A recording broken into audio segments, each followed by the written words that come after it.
Good evening, everyone. Happy Monday. It's your boy Kevin Thornton. You have tuned in to the Wellness Architect Show. Today is Monday, November 11th, 2018. It's a very chilly day in the ATL, but we could bear with it. It's better than the 90-degree heat that we've been having for so many days in a row. Um, Today we're gonna have an amazing show. I've been doing a lot of black with the men, so now I want to do some black girl magic and show what the black women are doing in our community. First, before I do that, I just want to say thank you again to all our listeners who've been watching the show since day one, and all the new people that's been watching the show. Thank you to all our members watching from at, Africa, Ghana, and Uganda. Also, those coming from London, England, New Zealand, Ottawa, Canada, and all those in the U.S. Thank you so much for joining in, tuning in, asking your questions, sending your texts, all that stuff. We are greatly appreciative. We have we're working on getting our new people for January. So if those of you who have some ideas of people who might want to be good for our show, please reach out to me or Lotus, and we will try to get them on the show because we're gonna end it very well with some great shows. Especially the men's roundtable on December 16th, and also the Minister of Wellness will be on December 2nd. So without further ado, I want to introduce my co-host, Miss Lotus Riche. How are you doing, ma'am? Hey Kevin, how are you? I'm great. I And am I great. see we have, is that Deja Jones right Uh, there? Hey Deja, Me. Hi. good to see you. Welcome. It's good to see you always. Thank you. Thank you for having me. Thank you guys for having me. you welcome. So what's going on, Kev?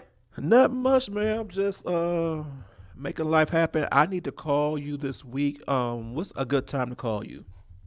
Anytime you call is good. I don't care what I'm doing. If I'm eating, if I'm sleeping, if I'm dreaming, I will wake up and apologize and still take your call. I appreciate that. So I'm gonna call you this week 'cause I want to talk about the tour for sure everything Awesome. and everything else that y'all was talking about last week. So I'm trying to plan things for the end of the year and also 2020. So I want to have a conversation with you. So Okay. with that being said, I want to throw it to you.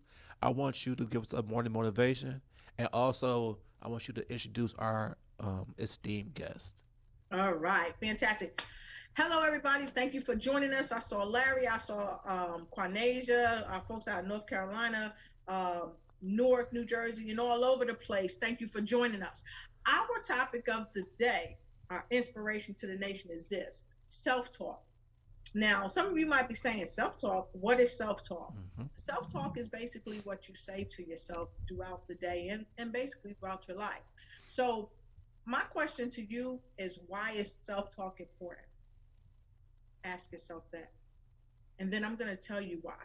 I looked at Healthline, and Healthline gave me a great thing to share with you as to why self talk is good and understanding self talk. So let's talk about understanding self talk. It said to take a minute and think about what you said to yourself today. Uh, was it critical or was it kind and helpful?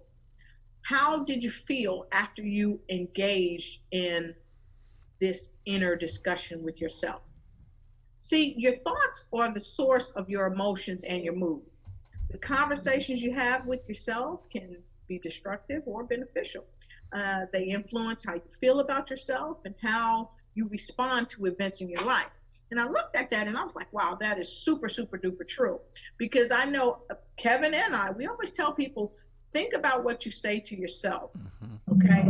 And even I have a mentor, I have someone that also coaches me in my life, and she always tells me, think about what you're saying to yourself and maintain positive self-talk, because positive self-talk is kind of the foundation of where you start your day. So what is self-talk? What is self-talk? It is what you say to yourself Hmm. all day long. Sometimes when people get on your ever loving nerves and you start talking to yourself and you say, I'm gonna get up and I'm gonna choke that person, pump your brakes. If you start talking to yourself in a loving way, Hmm. okay, this person is, aggravating me, but you know what? I am awesome. I am powerful. I am wonderful. I am empowered. I am inspired. I am motivated. I am healthy. I am wealthy. I am wise. Those things begin to generate just a positive feeling within yourself. And when that happens, guess what? You're able to deal with the situation differently. Now, sometimes we make mistakes and we do things that we don't appreciate that we've done. And then we start doing a lot of criticizing. And I read an article in Psychology Today. It talked about silencing your inner critic. So, what I want to say about silencing your inner critic is this: it said, being tough on yourself is especially difficult when you've done something that you don't think you should have done. It's kind of difficult because you're darning yourself to death, but at the same time you're trying to push your positive energy up forward so that you can overcome it. But this is the thing: when you're overcritical of yourself, sometimes you go ahead and you begin to make negative responses in your life, and you draw that negative energy in your life. Now, sometimes being a little critical of yourself can be good if you do it from a positive premise. So I encourage all of you, remember what you tell yourself every day. Start out with a loving phrase to yourself. You can start out with mirror work, look yourself in the eye and say, I really love you, whatever your name is. And you can also tell yourself that you are loving, you are kind, you are gentle, you are peaceful. Whatever it is that you want to be, begin to tell yourself that. Like Gandhi said, you have to be, right, the image of what you want to see in the world. So tell yourself that and use that self talk to help motivate you and inspire others. And that's what I've got for you today on the motivational moment. Now, today we have none other than Deja Jones. She hails right out of Atlanta, Georgia, by way of Philadelphia, but now, of course, she is in Baltimore, Maryland, where she is the senior elect for the one of the greatest historical black colleges in the nation, and that is Morgan State University. So, welcome, Deja. Thank Welcome. you. Thank you so much. You're I'm welcome. happy to be here. I am really happy to be here. And I'm really excited just to talk to you guys and get some gems and maybe hopefully give out some gems. So thank you for having So Deja, before she start going in, can you do us a favor and tell everybody who you are and what you do and how did you get to this point right here, right now? me. Okay, so it's always so interesting when you get asked who are because I just feel like there's so many variations of who I am. But um, I am Deja Jones. Um, as she said, I do hail from Atlanta, Georgia, by way of Pittsburgh, Pennsylvania, where I was born. Um, I attend Morgan State University. in my senior year. I'm about to graduate. I'm on my way out the door, and I have been here for all 4 years. Um, recently, I've served in many capacities at Morgan State. I believe in being a community servant. So when I got to Morgan State, I didn't. I expounded on that. And most recently, I got elected as Miss Senior. And at HBCUs, we have royal courts. Um, and it's basically the kings and the queens of each class and not the king and the queen over Morgan State University or over that prospective university. And I serve as Miss Senior. So not only do I serve my class, but I also serve the Morgan community. And I also serve on the Student Government Association on their board, on their executive board. Um, and yeah, I was elected in by my community. Um, yeah, that's a little bit about me. All right. All right, Lotus, just shoot away. Okay, so I heard you say you talked a little bit about the Queen to King project that you hosted, and I think one of our previous guests was, I guess, the one of the people that kind of helped you guys out. The prior NASA person, Sharon Jackson Little, was there, Mhm. and you told us a little bit about it, but it was a night of healing. And I know that you do like a Wellness Wednesday and things of that nature. So, can you tell us a little bit more about what that night of healing was all about? Okay, so yes, a part of my reign as Miss Senior is putting on events, and you don't have any set events. Everything comes from your heart. You curate all of them. And within my reign, I think that it was very important for me to give Morgan students an outlet to speak freely.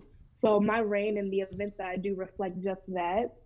As far as the Queen to King event, it was basically a discussion between men and women. And I have to thank Miss Sharon Jackson Little because she came in and not only did she help mediate it, but she left a lot of gems and a lot of things in our heart. So I just have to thank her if she's watching.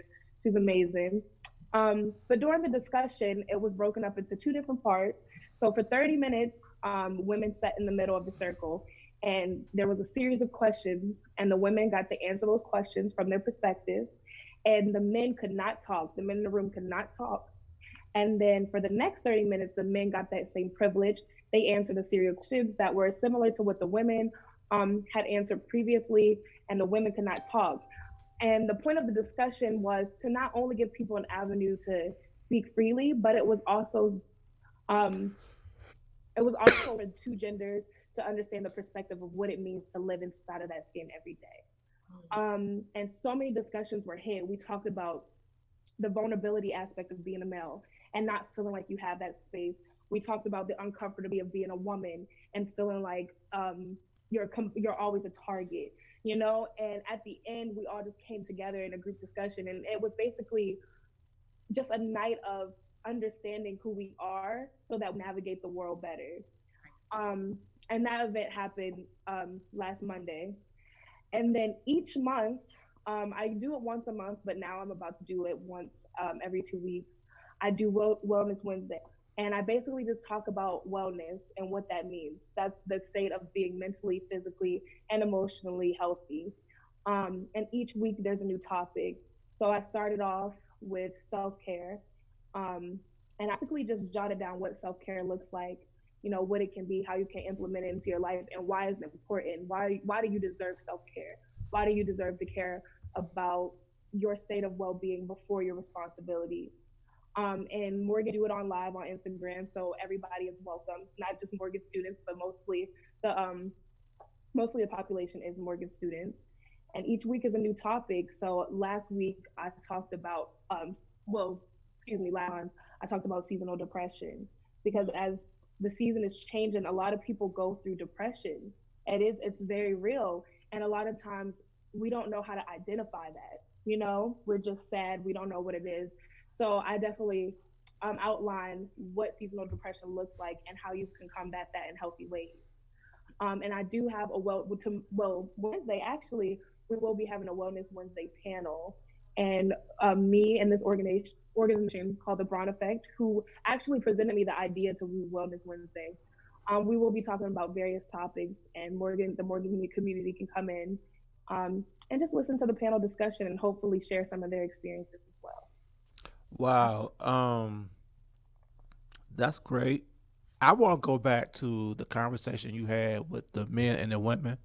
I thought that Mm-hmm. was amazing, especially the fact that you gave each gender, was it 30 minutes, and to 30 minutes, yes. and they talked. But also it allowed to each gender to speak freely, but also it forced the other gender to listen, to understand, and not to respond. Because a lot of times when we have those two gender conversations, um, I'm not gonna say both genders tend to want to listen to respond because we all get into the defensive mode of the conversation, and we want to prove ourselves, being prove the other person wrong. But in this situation, you force them to listen to understand.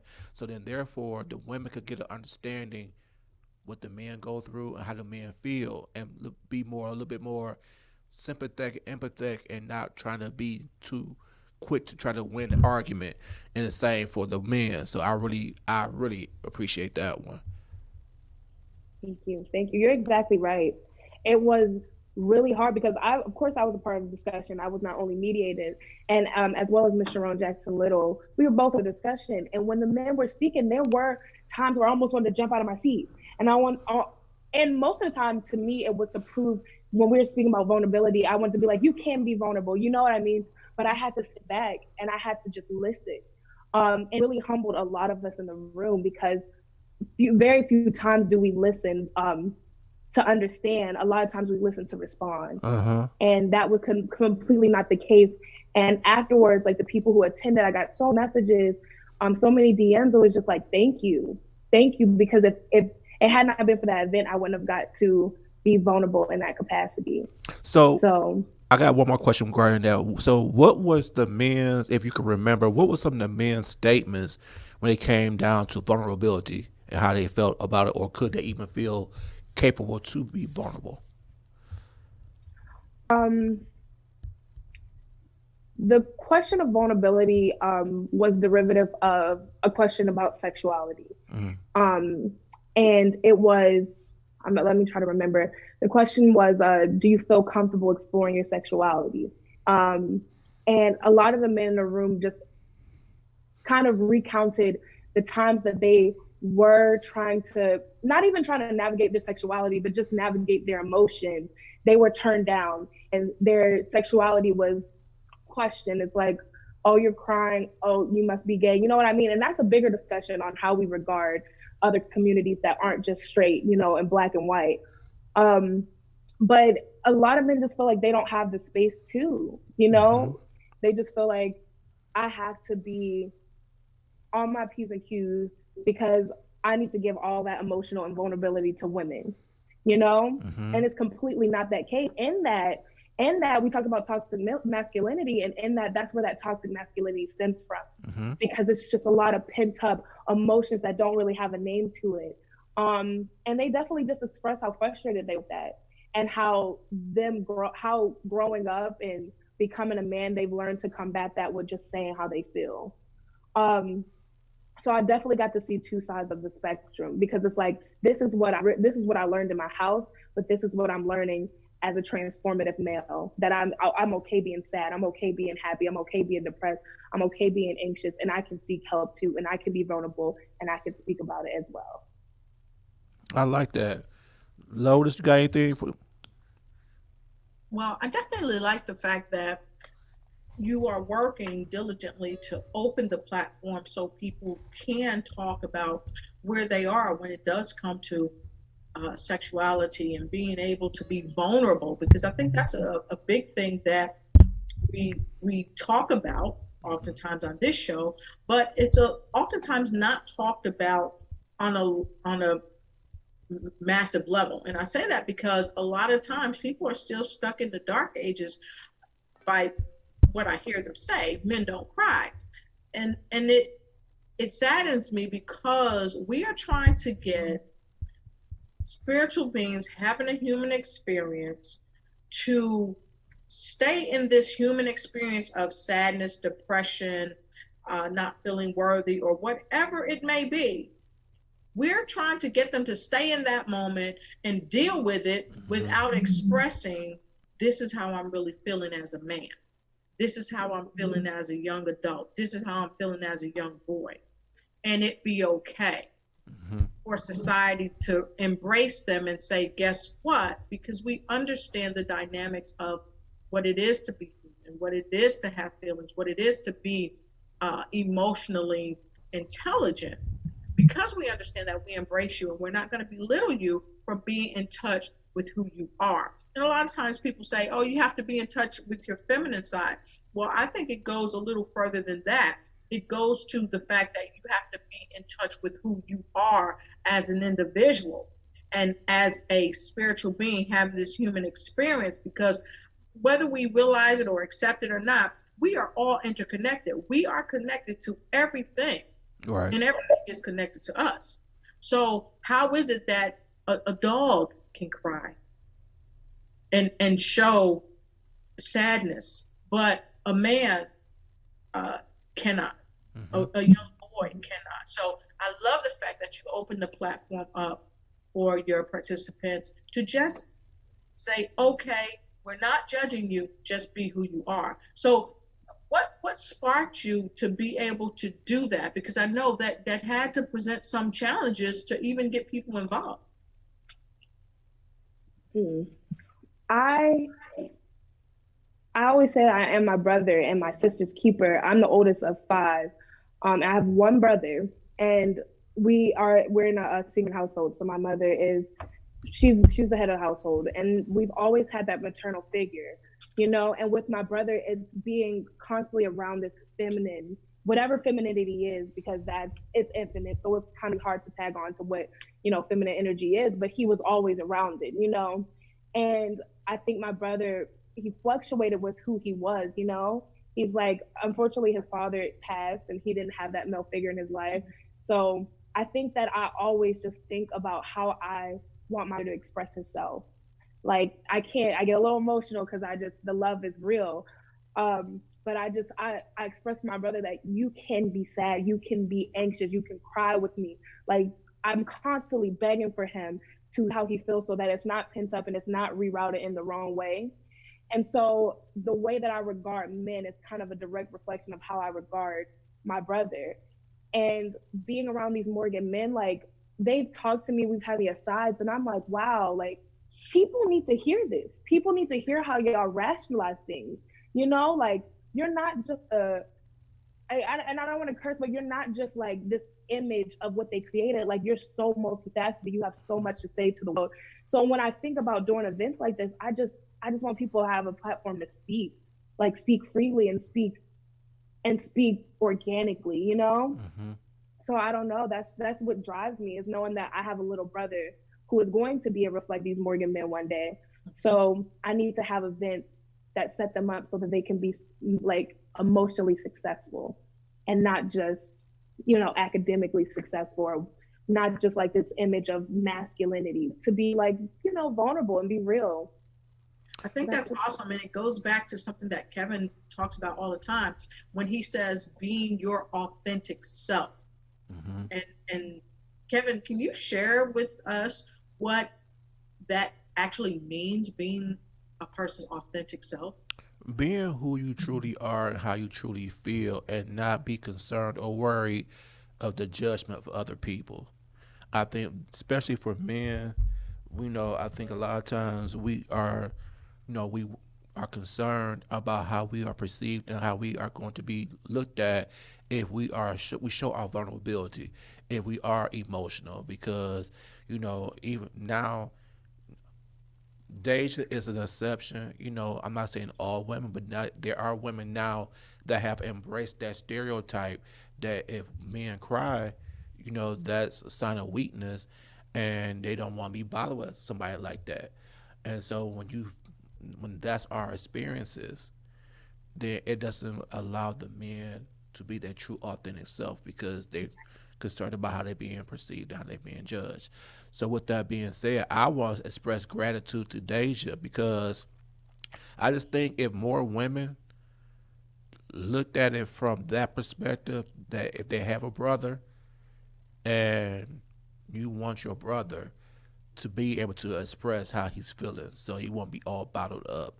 If you so if that's the case, and then they would treat the men that enter their lives in that same manner, I don't think we will have as many issues as we do, because if I'm dating someone but I don't feel comfortable enough to express how I feel, then it's gonna be a disconnect, because should be the person who should know everything, and I should Yes. be comfortable with everything.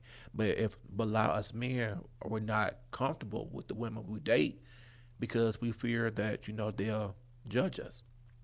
So it forces a lot of men not to be their true authentic self. And Kevin, speaking to the point of health and wellness, uh, it, this came to mind when you were talking, and when Deja was talking as well. When we begin to cause men to kind of suppress their emotions, I think it moves them further away from their emotional intelligence, Mm-hmm. and it kind of puts a barrier there. And even and this came to me when you were talking, it makes them dumb down their emotional Mm-hmm. intelligence, because we have a lot of men who are very emotional intelligent, Yep.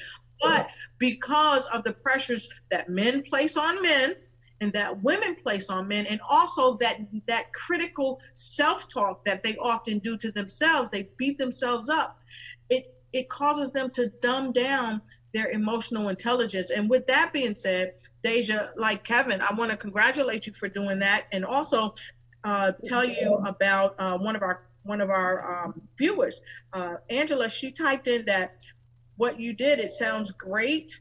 And it sounds like a great opportunity for both sexes to communicate their vulnerabilities, like Kevin said, and express themselves. And then she further went on to say, to ask this question. She said, what challenges did you see during the event, i.e., hesitancy to respond or share? Did you see anything like that? Um, so it was a very, very intimate event. Wasn't that many participants, and my Morgan men, they're powerhouses.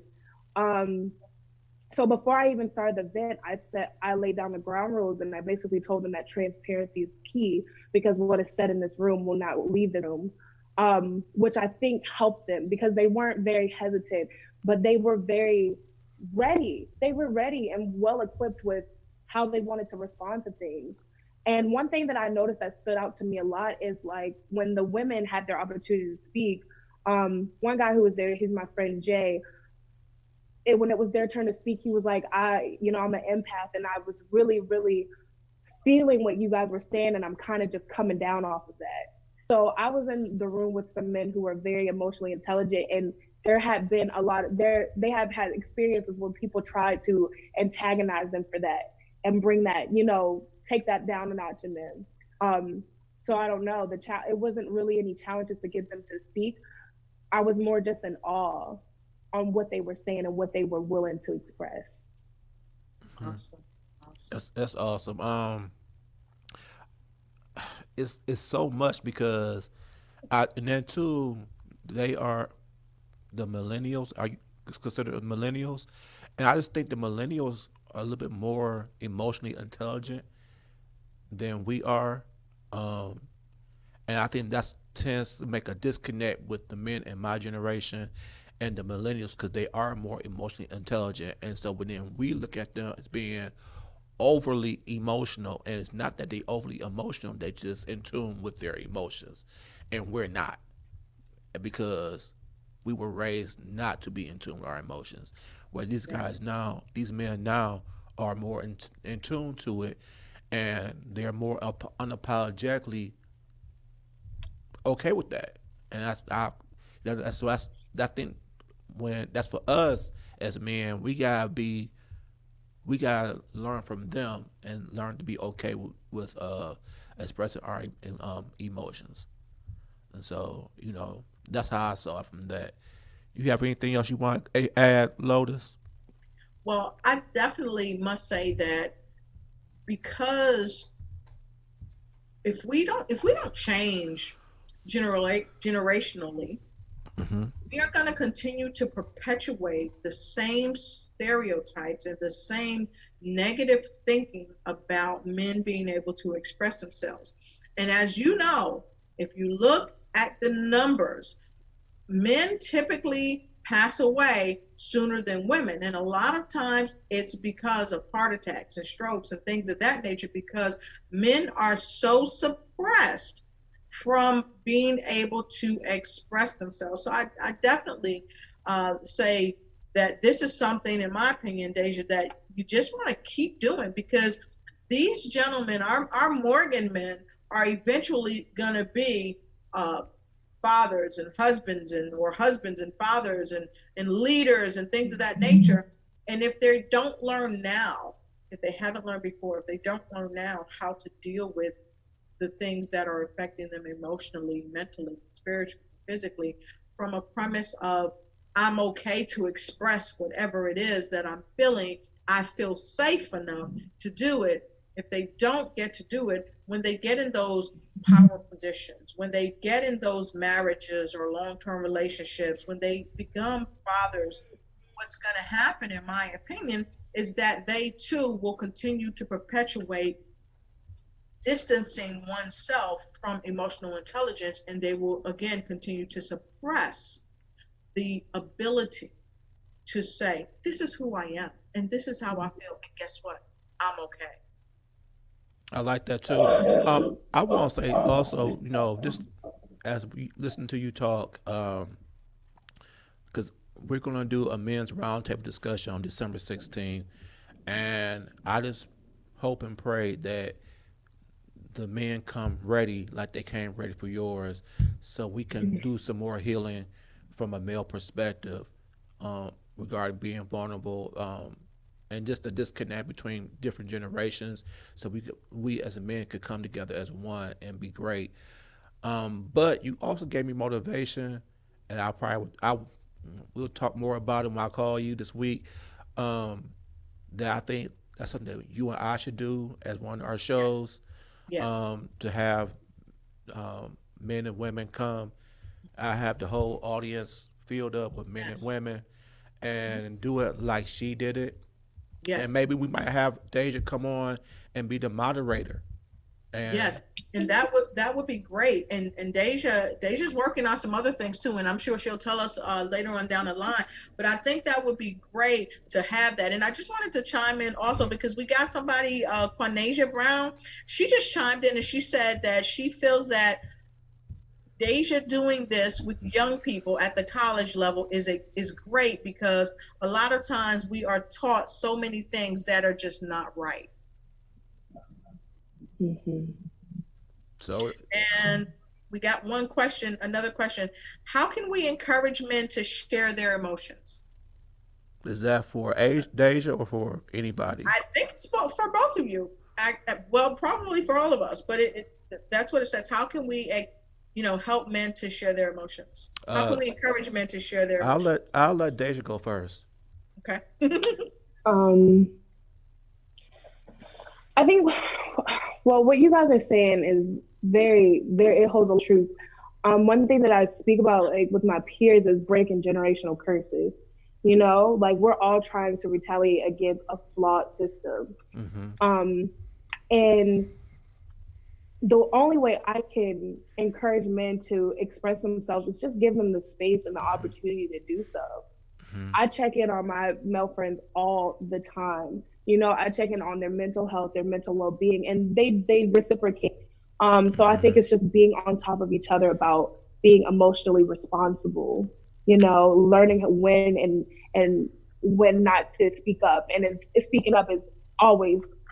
I'm sorry. Speaking up is always an option. So giving them the space, giving them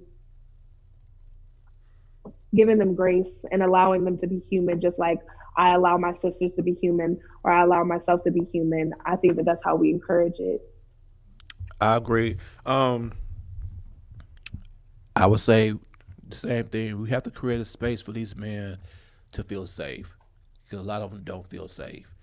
And the reason why a lot of men do not feel safe is like when they get to a point in a relationship with a woman or maybe even a friend, and they feel safe enough to be vulnerable. Um, then in turn, if they get into a disagreement with that young lady then took what he said in a state of vulnerability and used it as a weapon in that disagreement. And then that makes the men really just shut down, like, I can't do this again, because I'm not gonna give you nobody the opportunity to use my vulnerability as a weapon towards me. And so that's why I would say, we just gotta, you know, we want the men to uh, be expressive and be open, but they have to really, like you said, they have to really feel safe enough. And the one thing you don't get enough of, and which I'm proud of you that you do, is to actually check in on the men. We are supposed to be the providers and the protectors, so we always concerned about the women. But sometimes when they look at us, people look at us to be strong, but they therefore us being strong, they never check on us to see if we are okay. Right. Another thing too, I wanted to say is that the men, when there is a safe environment, you have to step up Hmm. and you have to come into that safe environment and be a part of it and put yourself out there because this Yep. is another thing that often happens, and especially in African American communities. There are outlets, but you don't step up. When someone puts on a program, you're nowhere to be found. Hmm. So that's another thing. And that, call it devil's advocate or whatever, Right. but the facts are the facts. So we have to make sure to tell our men folk, you got to step up. Because when people host something to help empower you and help empower the community so we can understand each other from not just a physical premise, you know, but from an emotional premise, Mm-hmm. then you got to step up and be a part of it, because you can't say, oh, this doesn't happen for me. Well, it doesn't happen for you because you're not putting yourself in the environment to allow yourself to be there. And then you got this shield up where you won't let it down so you can be vulnerable, so you can purge some of those hurts and some of those pains and some of those things where Mm-hmm. you're saying, I can't get ahead. No, you can't get ahead because you're not putting yourself in a position so that you can draw that to you. So I just wanted to throw that out there because I agree. I want people to know that we're looking at things from both sides of the coin. Right.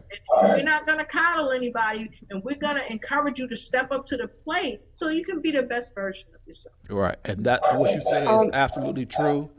Um, I that just wanted to add, if I uh can, huh. I think it's very important, and I am so glad you said that. I think it's important for men who have that vulnerability to hold their male friends accountable as well. I Yes. really do. You have to encourage your brothers to get to where you are emotionally. Mm-hmm. But yes, like you said, it's something that has to be all of us are working together, or it's never going to work. Right. So thank you for saying And, that. and, Right. and, And and it goes back. Go ahead. as a life coach, and I'm really passionate about black men. That's the thing that I'm really been trying to get them to do is try to create spaces to where they can feel vulnerable. One of the things I think, I ain't gonna say I think, I know some of the statements they have made, the fear of allowing themselves to allow their heart to break. Yes. Because a lot of these men are broken, they have heart, their heart is broken, and they fear if they allow themselves to let their heart break, they wouldn't know how to put their heart back together. Yeah. And so therefore they don't allow. And so and that too is like we gotta make them feel okay and secure enough that okay, if your heart breaks, we here to help you put it back together piece by piece. Right. And so that's one of the things I've been trying to do. And that's why, you know, I'm gonna have that conversation on the 16th because it's up to us to play off, like you said, or either we all gonna play a part or we not. And Yes. so if we want our community to be better and do better, we all gotta play our part. And so I agree with you on that. Mhm. And that's where we go back to it takes a village, because again, we talking about community, we talking about togetherness, we talk about cohesion. We had two other responses that I want to chime in with. Quanasia said she feels that hold on a second, let me okay. It's sad that our men of color feel like um, they are anyway mental, they are less than, I mean, okay, so if they're emotional, if they show that their emotions, it, they have to feel like they're less than a man because of societal norms. And then she also said, as a older community, we need to allow these men to feel safe, and they need to learn to share as well. So that's amazing. And then we got another comment from Angela. She says, communicating our emotions requires us to develop our emotional vernacular, so the way we speak, the words we choose. But we must realize that it does take time. So, what do you say about that, Kevin? I want to bounce it to you first and then bounce it to you, Deja. It takes time for people to get there and to develop a certain vernacular to be able to uh, kind of put together, this is how I'm feeling. Um, well, it does take time, especially if you've never been taught how to express your feelings. Um, and for most men, they were never taught to express it, and they were never taught or made aware that it's okay to express feelings. So now at 20, 30, 40, and 50 years old, now we're people are asking us to, tell us how we feel, and we really don't know how to. We tend to think, and that's when I get to my class. I want you to think. I want you to tell Mhm. me how you feel. Feel and what you think is two different things. And Yep. so, a lot of times we base our statements off of how we think we feel and not actually how we truly feel. And that's something that they have to learn how to do. And Mhm. um, it's gonna take some time. It's gonna be hard for them because they just never knew how to do it.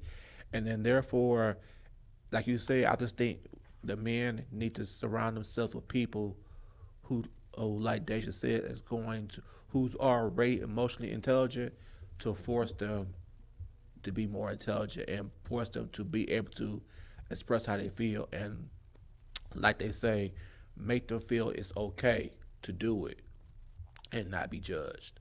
And so that's the main thing too. Yeah. So Deja, I've got this question for you. So since you've done this, was this the first one that you did? Yes. Okay. So since this was the first one, have you thought about doing another one? And if so, when are you forecasting it? Um, so actually, it's crazy because I just got out of a senior e-board meeting, and most of them were at the event, and um, we were pressed for time, so we didn't get to really dive into the discussion on how we felt during the exercise. So it kind of left them wanting more dirty or, like more of an avenue to express themselves. So I did think about doing another part um, where it's just solely the discussion between man and woman and people who don't identify as either. Just an open discussion where people can really dig into and discuss what they go through. Because I think it's important to note, you guys talk about time. It's like I'm 21 years old. You know what I mean? At this point, I don't feel like I'm teaching vulnerability because a lot of times I don't even know how to be vulnerable. I Right. feel like we're all in this learning space and we're all trying to figure out how to navigate our emotional selves, our mental selves, our physical selves. Um, so I definitely want to have another event because this discussion has to go on because there has to be a resolution. Um, and I forecast that probably at the beginning of next semester, January. Um, and also, I'm working with you, Ms. Rich, on bringing a wellness program to all schools, especially in Maryland. So during those times, I feel like these discussions are going to come up, and it's going to give college students an avenue to freely. All right. Fantastic. I'm gonna take some water, folks. Say again. So, so thank you for that. And yes, we are working on cultivating something right now. We're working on a wellness program for the Baltimore and surrounding areas. So thanks for putting that out there. And Kevin, you got a yes, Kevin. And because these men are broken, it affects every relationship that they become a part of. Hmm. But we are only focusing on the male, but we have some females that are in the same position. How do we deal with that? Good question, and I agree. That's an excellent question out of Newark, New Jersey. Hmm. I agree. The women, I just we focus on the male because I think a lot of times they are the hardest ones to get to be more emotional. However, I do agree that the women are broken as well. Um, and I just think a lot of times, from my experiences, I know you coach as well. There's a lot of trauma that both the men and women have and still from their childhood. Mm-hmm. So then, therefore, the self esteem is not there because whether it's the father wasn't present, or in some cases, they might even have mommy issues where they feel like the mother never loved them. So then, therefore, they seek out love from other people that they did not get from their parents. And that's something that, and I think that's part of the things that we have to deal with. And I think a lot of times that's why I think people like Lois and I are important, you know, as life coaches because you could come to us and we can help deal with those issues. A lot of times, like you said, in our community, we if for some reason we don't want to go to a life coach or we don't want to go to a counselor, so we say we're gonna pray on it or we're gonna say God's when the church gonna do it for us. But then if you don't pull away at the issues at hand, the church can't do it for you. And so that's where I think, it's really important for people to think it's okay for mentally to go to a coach and say, hey, this is what's going on. I really want a good relationship, whether it's a female or a male. Because when I have female clients, I'll say, the first thing they'll tell me is about what the men are not doing. And I would say, Mhm. I'll tell them, we're not going to discuss the men right just yet. I said, because the men that you're dating is the men that you're attracting. So we got to look inside you to see why you're attracting these type of people to you. And so once we could get to that point and deal with that, then we could move on and we could try to track and do something different. So I do agree. I just think we got to, everybody needs to do a lot of self work. And it's funny because I have a young man that's like 33. He's doing his, and he said, he never knew that it was that hard to do what they know, the self work. And so he said that, he has a newfound respect for what you and I do because we have to be really able to pull out the issues and get them to speak on Exactly. what they're going through. And so I just think if we all do our own self work, then that will help us in our relationships with everybody else. And Deja, what have you, in regard to what the young lady out of Newark said? What are you doing in the area where you are in Baltimore to help your fellow students, the female fellow students, kind of be in connection with their emotions and understand, what it is that they need and how to express their needs and their hurts and pains?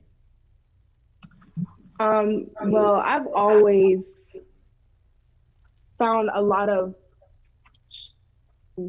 I find my solace in understanding my sisters and the fellow queens next to me. So I think I've always just tried to give a space, like have a whole group chat of just women. And every day we're posting positive affirmations, we're manifesting things for each other. I have like four sister queens, that's what we call it, who I'm their accountability partner. And it's like, I'm staying up on you. Like, what is your emotional goals for this month? What do you want to accomplish? What are we doing? Are we meditating this month? Or what are we doing for self care?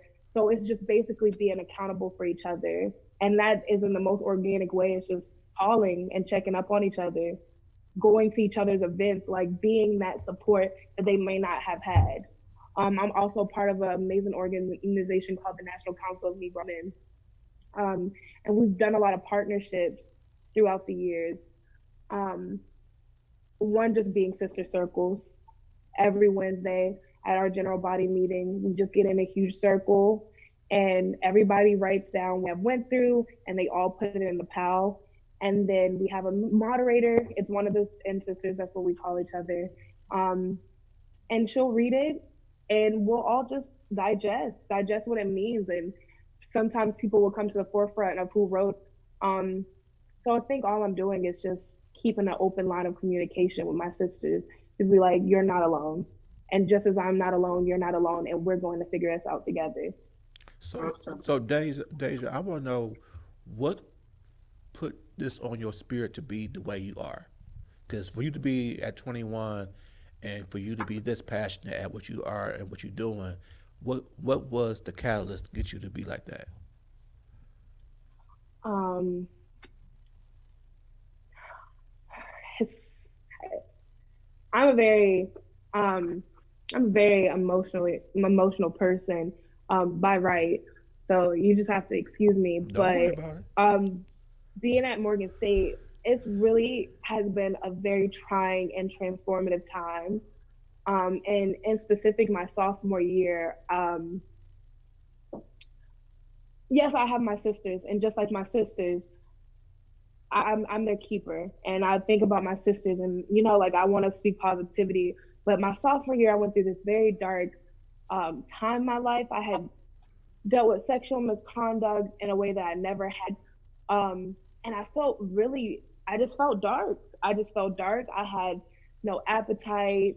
I lost so much of my hair. Like, I was not going to classes. Like, I almost failed an entire semester because I couldn't work myself to face my university.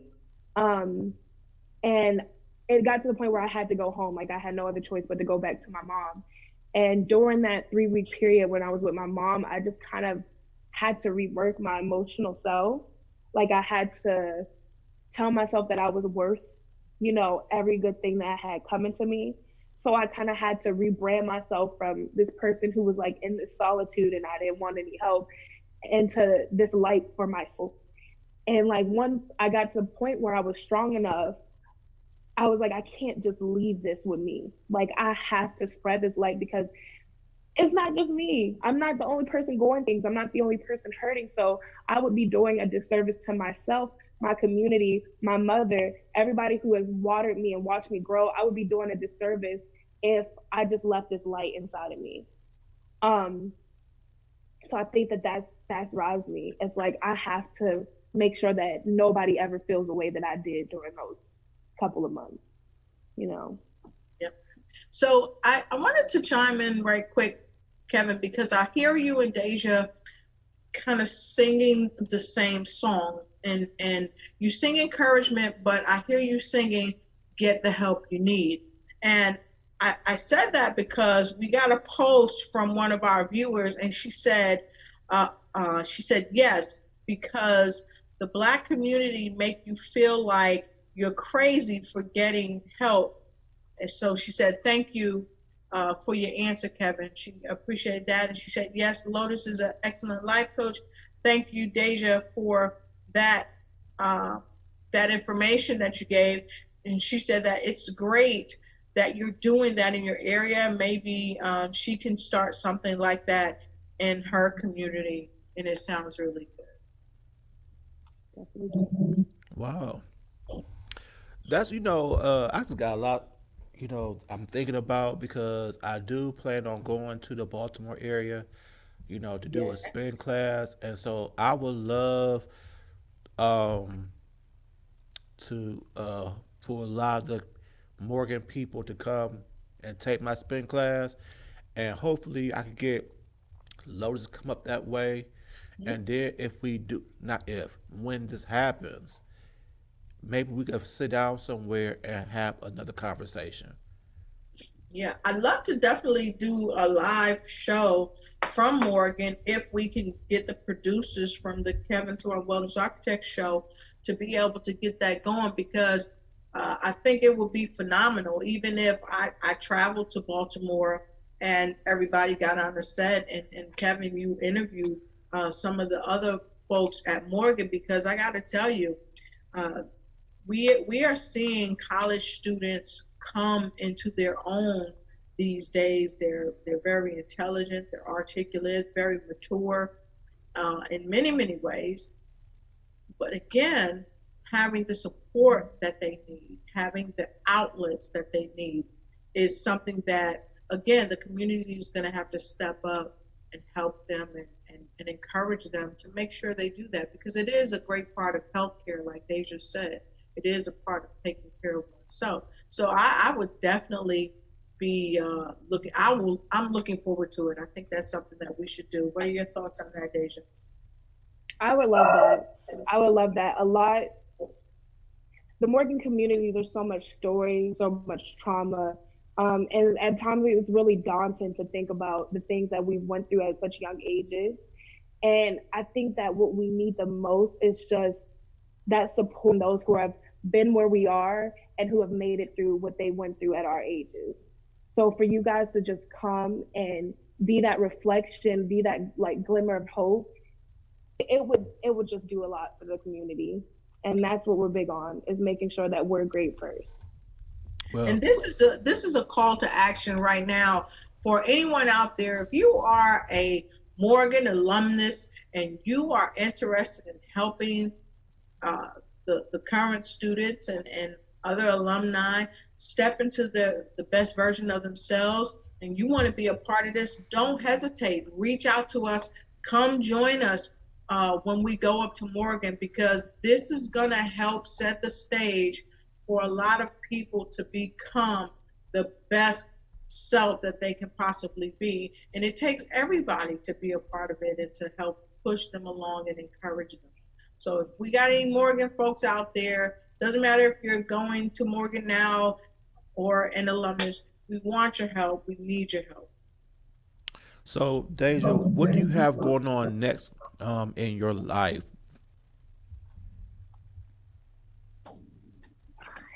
This is the beginning of this is the end of a chapter that seemed like it was never in. So I think that right now I'm just trying to manifest a career after college. The things that I do now, I was just talking to my best friend about this. I want to go back to Georgia and implement them in my middle and my high schools. So I want the girls to have a mentoring program. I want to. There's a lot of current students from Georgia, and I want them to implement it for the men at their schools. So I kind of just I don't know, I'm just manifesting a career. I want to take this positivity and this light and this drive and these positive words. Like, I just want to make sure that it keeps multiplying and it's something that dies out because I'm dealing with, life and being an adult. So, what's next for Deja is just building an empire that everyone can benefit from. So, what? Okay, so I hear you say that you come back to the ATL, and you got some other guys or young ladies from Morgan that's gonna come back as well, and y'all want to do like mentorships and all that kind of stuff from the middle schools y'all went to. Um, The middle and high schools. okay, so what I will ask is you stay in contact with me, since I'm down here as well. So, cause I would love to, collaborate with you guys, and do that. So, please keep in touch with me with that. And so, when you come down here, we could do stuff together, and help, because you're not doing this by yourself. And so, the reason is a reason Lotus got you here, and for me to be on the show with you because we in the same alignment of what we're trying to do, not trying what we are doing, and we could do great things as individuals, but also greater things as a collaborative force. So please just keep in touch with me when you come down. So whatever you're doing, I can support you and help you guys as well. Okay, Thank you. I definitely So will. Thank you so much. you're I, welcome. I have to say this. Quinasia Brown out of Newark, New Jersey. She said, Kevin, uh, can I bring, hold on, I got somebody else chiming in. Let me go back to this. Can I bring something to New Jersey? We need so much of what is being said out here. Out here. We can go into some of the colleges and churches here, please. And it says, I live in Newark and I see so many young people who need this positive outlook on life. So I'm throwing that question to both of you because this is an open door to do something in the Newark, New Jersey area.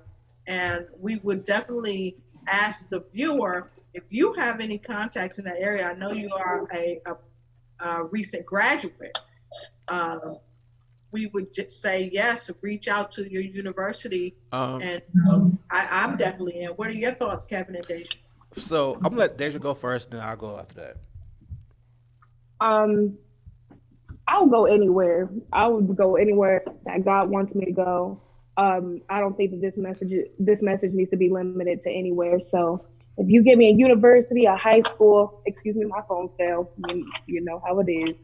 A university, a high school, willing to come. Okay, so what I would say, um, I'm down with this. I feel that this is the universe dictating what we should be doing for 2020. What I would ask for is for the listener in Newark. Um, I want to do it the same way. I'm gonna do a tour, like I told Lotus.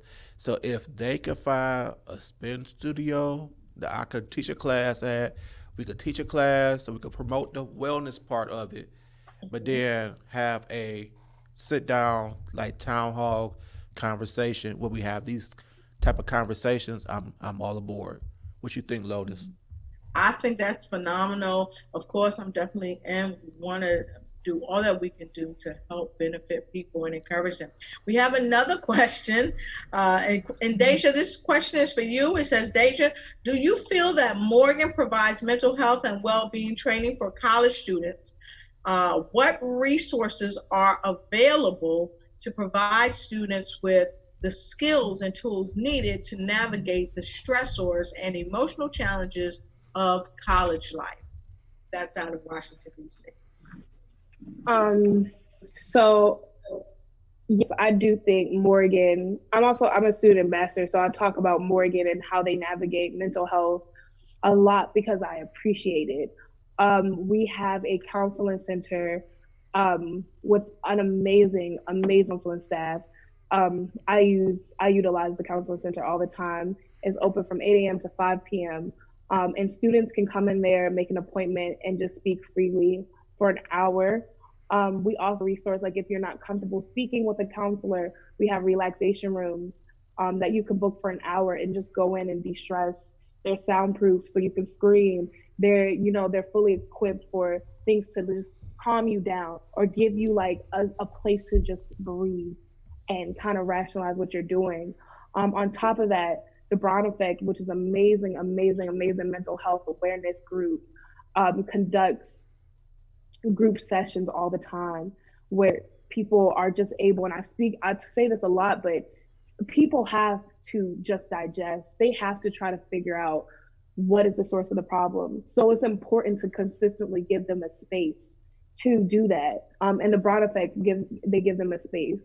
So there's so many resources for Morgan students to just have an outlet and to know that it's okay not to be okay. It's fine, but you have the support behind you. And on top of that, we have a 24-hour nursing hotline, and you can call and speak with them. And just influential students. Like I'm one of many. Like I'm merely a reflection of my environment, and there's so many people who are in positions, and we're having these events that aren't so like fun or whatever it may be, but we're having these events to be like, here, say what you need to say, and your brother, your sister, like we have your back regardless. So I think that Morgan State does an amazing job, the community and the administration, to just allow Morgan students to rationalize themselves, get help, and feel better. We got a call. Hold on Hi, one Tracy second. Kincaid. Good to see you. And I think we have Wanda D. Hollis. Thank you. Good to see you. Larry Pace. Thank you. Good to Hold see on one you. second. Lotus, 1 second. Okay. Wellness Architect Show. How you doing? Hi, how are you, I'm good. How Mr. are you? Kevin? Huh? Is this Mr. Kevin? It is. How are you? I'm good. How are you? I'm good. I'm good. Hey, Val. Hey there. How you doing? I'm good. I'm good. Listen, I need to, I guess, get with you guys and get some information from you. I want to set up something for you guys over here in Newark. I'm Okay. already on the line, but I want to set up something for over here for you guys in Newark. Um, I will be calling my alma mater, which is Bloomfield College, which I graduated from. Uh-huh. I will be calling them to see if I can set up something so you guys can come in and do something there. I'm good. I'm good. Hey, Val. I lost you. Can you hear me? Now I can hear you. Okay. I don't know why. Can you hear me now? I can.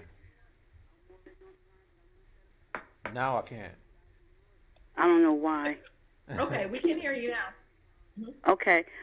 Um, like I said, I'm going to be calling Bloomfield, which is my alma mater. I want to set up something for you guys to come to the New Jersey area, so I'm just going to need you guys' information so when I call the college, I can give them information and see what dates that they'll have available in 2020. Okay. Um, just reach out to just inbox both of us, and we'll send you our information, and we're glad to help out the best we can.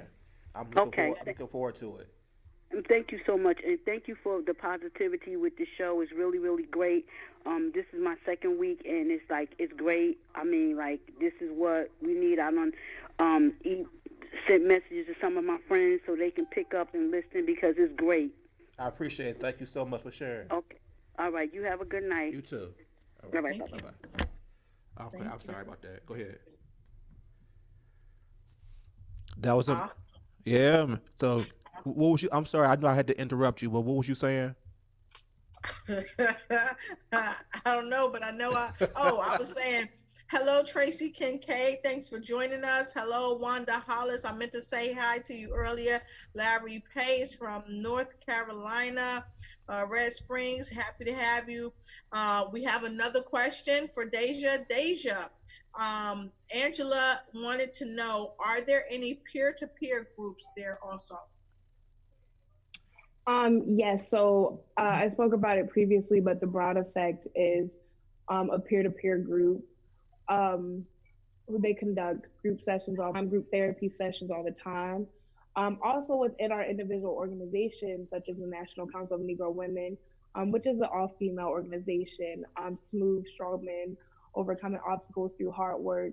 Um, we conduct peer-to-peer things all the time. So it's not just about being in organizations and putting on events. It's definitely an outlet for you to understand your brother and your sister um, through working together. So there's a lot of organizations that kind of focus on, peer to peer growing, learning, and having each other as an outlet. Awesome. I Awesome. hope I answered. Fantastic. I think that hope that answers your question, Miss Angie. Let us know if that answered your question. Also, we have Daisy she's in New Jersey. She just shared your shared the show in the Think and Grow Richer organization. So thank you for sharing the show with them, Daisy. We appreciate you. Thank you, Daisy. And Miss Angie said yes, and thank you, Daisy. That answered her question.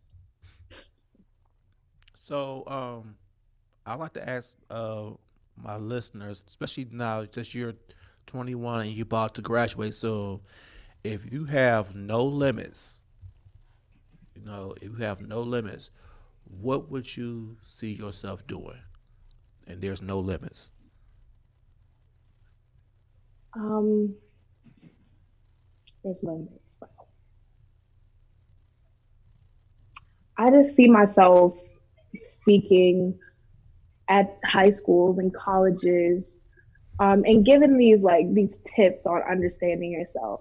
But I don't want to do it without like you said, no limits, no bounds. Like I want to take this everywhere because a little country girl from Georgia, I feel like I can reach out and be reflective of a lot of people. So I just see myself speaking, doing seminars on how to care about your well-being. You know what I mean? And how to also leave when you have a broken heart. Like I'm not for one to pretend that I'm all okay and I'm completely solidified who I am. Like I go through depression, I suffer from anxiety.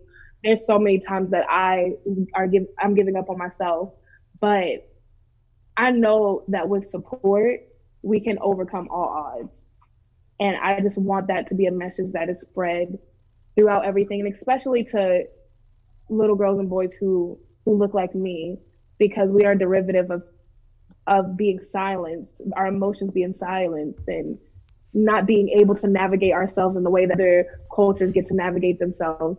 So I just want to be that reflection. Like we're gonna be okay. We're gonna be okay. And if nobody else tells you that we're gonna be okay, and if you don't have support from anybody else, Deja Jones is here for you, and we're gonna figure it out. I love it. I love it. Los, you have anything to share?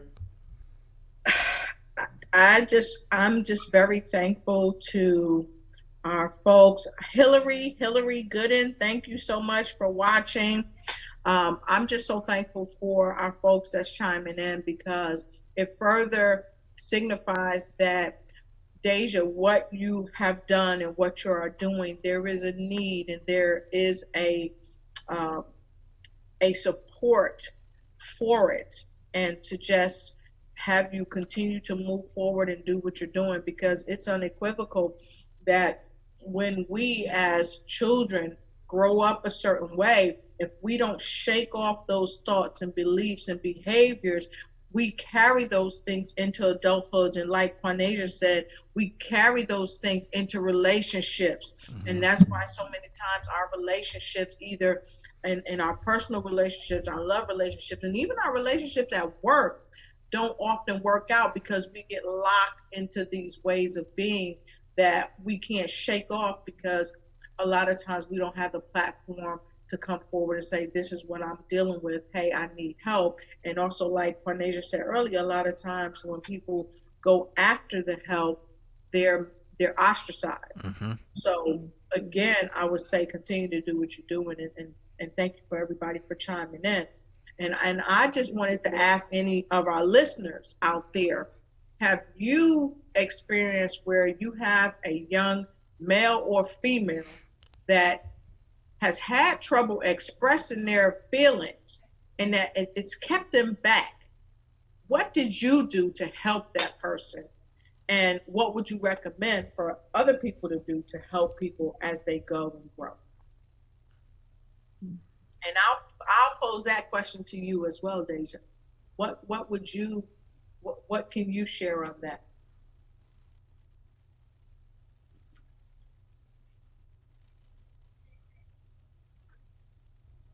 I have to. I'm an internalizer. So can you please say it just one more time because I really want to give you.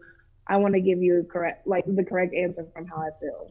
What can you offer um, and suggest to people as a way of helping young men and women kind of be okay to go inside themselves and find out what's really going on and then be able to express that so that they don't carry all this old baggage on in their lives. I am a firm believer in just leading by example. So if I'm doing it, if I can fight my demons that I know, like, I've lived with myself through the darkest and I know I've been through and I know that I had told myself that, you don't need to be here anyway. You know what I mean? Like you're not gonna get help because you don't need to be here. So I know that if I got the strength up to speak to someone, I know that you can too. And all I can do is just be accountable and hope that that's enough for people to keep going with making sure that they're mentally sound. So just being an example and being very transparent about what I've went through and where I'm going. I think your transparency, you being very authentic of what you struggle with and what you've been through and what you experience, it's gonna make people feel comfortable enough to express how they feel.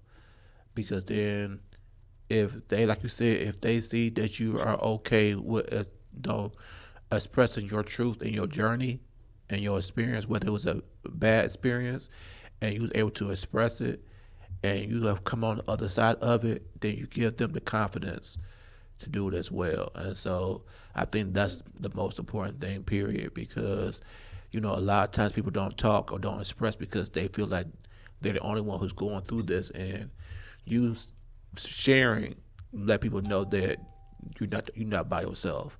So I really appreciate that. Thank you. I want to say hi to Jeff Marchetti Jr. As you know, he is the show host of Make Every Second Count. And I thought it was ironic that while you were talking, Deja, he came on because that is unequivocal that we have to make every second count. And everything that you are doing is making it count for people who may otherwise not be heard or otherwise not really check inside themselves and really see what's going on so they can deal with whatever emotions, thoughts that they're having. Mm, that was powerful. So I have a question for you, Deja. What do you think our generation, me and Lotus generation, could do for you guys in this journey that maybe y'all don't ask of us, or y'all may need from us? Mm. A common thing just speaking with my peers is I think that your generation can be present without an easy fix. You know, at times we're looking to be heard, um, and not to be silenced and be like, well, this is what I went through, because we're experiencing life in a different realm, in a different time. So I think to just be still and to completely just be there to listen. And once we've been able to rationalize it, then you give us that reassuring that it's going to be okay, because we just need the outlet to speak to you guys. I think a lot of trauma comes from not being able to tell our parents anything, you know, and that's why we utilize others so much. But at the end of the day, we're never finding complete peace because the person who was at the source of it, they don't know the half of it, you know? So I think that if you have a niece, if you a little cousin, whoever it is, just ask them what is going on with you, and just let them speak, and just let them know that you hear them. I think I'm hearing you say, and I love the way you put that. Uh, we don't want you guys to fix us. We need your guidance. We appreciate your guidance, but we want to be heard, and we want your wisdom to help us along to fix our own problems with your support. And I think that's critical, because that helps you guys to do critical thinking. It helps you guys to be self thinkers. And that's what we need. We need more young men and young women that can think for themselves and really move into action instead of being manipulated, if you will, or being puppetized, where we're telling you guys this is what you should do, you must do this, and then you guys are doing it against your own free will, rather than using your creative juices and using the wisdom that we have to help support you to move into your brilliance. So that's very profound, and I'm happy you were able to get that out. Thank you for giving me the space to say that. Thank you.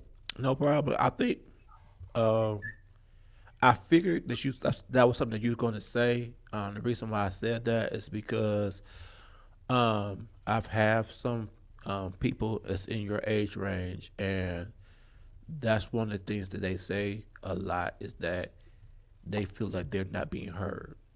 So I try to do my best just to listen, like you said, just listen, and then after, let them say what they have to say, and then from there I'll ask them, "What do you need from me?" Yeah. And Quanasia said, I feel like Lotus said at the start of the program, self-talk is so very important. Once we can see the best in ourselves, then I feel that we can better deal with life on life's terms. Uh, uh, heads the older community, hence the older community, we should learn to listen more and be open. mhm, I agree. Instead, listen and stop. Instead of always trying to fix it, we can't always fix it. They just want to be heard, and I just think that's across the board. Sometimes, even in relationships, I think people just want to be heard, and so instead of us trying to um, over talk each other, I just think we need to learn how to be present and just listen to understand and not to respond. That's my favorite term. Everybody knows it because I don't think we do a good job in doing that. And so we need to be more active listeners and and give people the space to listen and know that we're gonna be active listening, understanding what they're going through, and then from there, ask them what do they need from us, and then if they just need us just to be there, we just do that. If they want our opinion, we give that, but don't just offer it. Let them talk first, and then ask what what's the next step? What do you need for us? That's how I see it. But this has been an amazing conversation, ma'am. Okay. First of all, I'm truly honored that I have met you. Truly honored to know that someone of your caliber is doing such amazing things in the community of your school at Morgan State. It just makes me feel proud as a man that and that people in your generation and a woman like yourself are doing such amazing things and being very selfless. You you you care about other people so much that you want them to be the best version of themselves.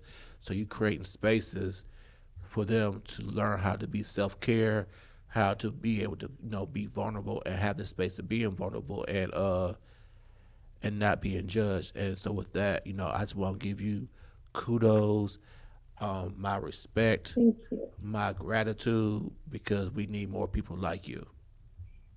So Thank you so much. Thank you. you so That welcome. means the world. I just all I ever wanted was support, and being that for people has given me a lot of release. So I have to thank you guys because you guys pioneer a way for people like me to feel like what I'm doing is okay. So thank you for inviting me. Thank you guys for allowing me to be so open. And I just really appreciate this opportunity. I do. Man, I appreciate that because I just think um it was a conversation that needed to be had. Um and I just think because if we just sit back and actually listen, because when I can see you have a lot, you're emotional, so you got a lot that you want to express, and I just think if we just give people the chance to express it, you know, it'll it will heal them one, but they'll also it create change for other people as well. So it's truly been my pleasure. It's been my pleasure to have met you. I'm grateful to Lotus for bringing you to my attention. And I hope that we can stay connected. So when you come back to the ATL, you know that you're not alone, that I'm going to help you in this journey. And we can do things together to be a positive influence in our community.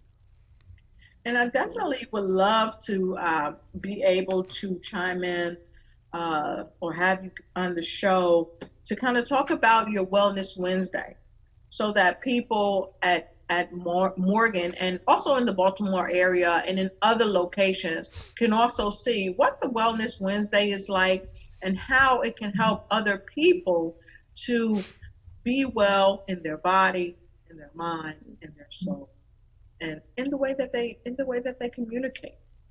Okay, because a lot of times when we are not healthy in the way we talk to ourselves and the way we feel about ourselves, it spills over into how we communicate with people. So I would love to definitely have you back and talk about the Wellness Wednesday. And of course, you and I, we've talked about it. I'll be traveling up to Baltimore periodically to help you with the Wellness Wednesday. I'm really looking forward to it. And definitely, I can't wait to get on the tour, the spin tour with Kevin. I'm super excited about that. So make sure you talk to all your Morganites It's and tell them Kevin you, Thornton you is know, coming. but you know And I'm what? You know what, telling you, Lotus? You know what, Lotus? It's funny. It's like, okay, we put this out there, and then you bring this young lady on here who's going to be in Baltimore, and it's like that's the universe saying, okay, that's the first place you need to go to, yes, and then it could be a great combination of me teaching these people, the wellness side of exercise, and then from there we could create like a town hall conversation after yes. that, and let's have some transformative conversations to create healing for everyone. So I'm excited about that. So And I if, think we're going to be Spin City, Baltimore. Uh, and I think Sharon Jackson Little, she is one of the folks that's going to be helping us out with that. That's the place I think where she does her spin cycling as well. So that's okay, probably where we're going to kick it off. Definitely want to get with the Morg Nights uh, and get it going. So I'm super excited. So yeah, yeah. I'm super excited. And I'm to excited. the young lady in Newark, if your if your school has a spin studio, I know a lot of colleges do have spin bikes now. If they allow us to come in there and teach a class, plus we could have a conversation with you guys at the same time, I greatly appreciate that as well. If not, we can find a place in that area that I could do a class, and then we can find out a place where we could do an actual conversation. We would gladly be there, and that's for any city in the U.S. We're not gonna put any limits. So if those people who've been tuning in and listening, and you want us to come to your area, please let us know. Reach out to me, reach out to Lotus, and we will get with it with you. Because I put 5 cities down, but evidently it's gonna be more than 5 cities. So I greatly Mhm. appreciate all the support, and the positive feedback that we are getting. Yeah, Um, and I stand corrected right quick. I think the kickoff is supposed to be at Club D Cycle, where Mr. Will Matthews, uh, he is, I believe he's the owner and he is the trainer there. And that's where we are more than likely going to kick off things right there. And those of you that are listening, if you visit Baltimore or just want to check out Club D Cycle and see Sharon Jackson Little as well. all right. So Yes. before we get ready to like wind down, tell us everything you got going on, Deja, and then what I want you to do is whatever's on your spirit. This is your chance to speak to everyone about whatever you got on your spirit. It doesn't have to be about wellness. It doesn't have to be about. It could be whatever you feel that you need to get off your chest at this present moment. Um, well, I will just continue my reign as Miss Senior. I am going to continue Wellness Wednesday. I'm actually interested in turning it into a little series where I invite Morgan students to come on, Morgan alum, or anybody who is just to speak about wellness and speak about the overall state of being healthy. So I will be beginning that series January of 2020. I also will be doing an unwind series on my campus where students will be able to have an outlet to get out of their rooms and come into the environment and do something active, such as hot yoga. We're going to do a Zumba class. So I will be doing that along with my court. And just one thing I want to say is make sure that you're looking out for for other people. Like it is so important to give yourself the love that you give the people to yourself, but it's also important to give it first, you know? Like we have to, especially as black people, we have to be accountable for each other because we know what it is to be neglected. We know what it is to not always be the person that everyone is looking towards and looking to understand. So we have to be accountable for each other and love on each other and love on each other without bounds. Love on each other. If there's somebody that you have been neglecting lately that you haven't been to, call them, talk to them. Just make sure that you are giving people their flowers while they're allowed to smell it. And I feel like once we learn that we have each other to lean on, then life will get a little bit easier. I appreciate that. So if people wanted to connect with you, how can they find you? I am very active on Instagram. So my Instagram is underscore Deja DejaXMonet. My name is Deja Monet Jones. So my at name is underscore Deja X Monet. You can follow me on Facebook. You can find me on Facebook, Deja Jones. Um, and yeah, Instagram and Facebook are sort of my outlets. Um, I have a LinkedIn. I don't know. That's more of a professional side. But I definitely encourage Instagram because that's a lot of times how we and my generation connect through direct messages, through posts, through Instagram stories. So definitely follow me on Instagram. And I am so open to anything, any venture. Like I'm just willing and ready. So yeah, Okay, I'm gonna follow me reach on out to Instagram. you too because I have a couple of questions I want to ask because do well I can ask you on the air. Does Morgan State have spin bikes? No, we don't. We don't. Okay. We don't. We Okay. don't have a facility that has spin bikes. But I know that there's something that we could do if we have enough time to prepare. Okay. We gonna reach out to that and we're gonna try to figure that out. So, because I would love to experience the whole Morgan University experience. When I come to that area. So let's the three of us try to figure that out. All right. Okay. Lotus, Yes. your parting words? My parting thoughts are, if you want to reach me, you can reach me at Lotus Riche Ignites Life Coaching and Consulting. You can reach me on Facebook. You can reach me on Twitter. You can reach me on Instagram. You can reach me on YouTube. But you can reach me right here every Monday from 7 p.m. to 9 p.m. Eastern Standard Time. You can also call me at 1-800-593-9733. Again, that's 1-800-593-9733. And I want to leave you with this. Since I talked about self-talk, I want to read something to you, which is called the Declaration of Self-Acceptance. And of course, Kevin sent this out earlier today, and it's by Mary Ann Williamson. And it says, I will not judge myself or degrade myself. I will not blame myself for mistakes that I made, but atone and have mercy on myself as I know God has mercy upon me. I will not compare myself to others, for I know God made me who I am for his purpose. I will not put myself down, for in doing so, I put down God's creation. I know that as I am kinder to myself, I will have more capacity for kindness to others, and they in turn will be kinder to me. I will be easier on myself than I have tended to be. For no one knows more than I do the pain that I have been through. I realize that to love myself is to love as God loves, for he loves the world, and that includes me. So love yourself and always use positive self. Thank you. Thank Um, you. for me, you can reach me at Kevin Thornton on Facebook. Also, the Wellness Architect on my Facebook business page.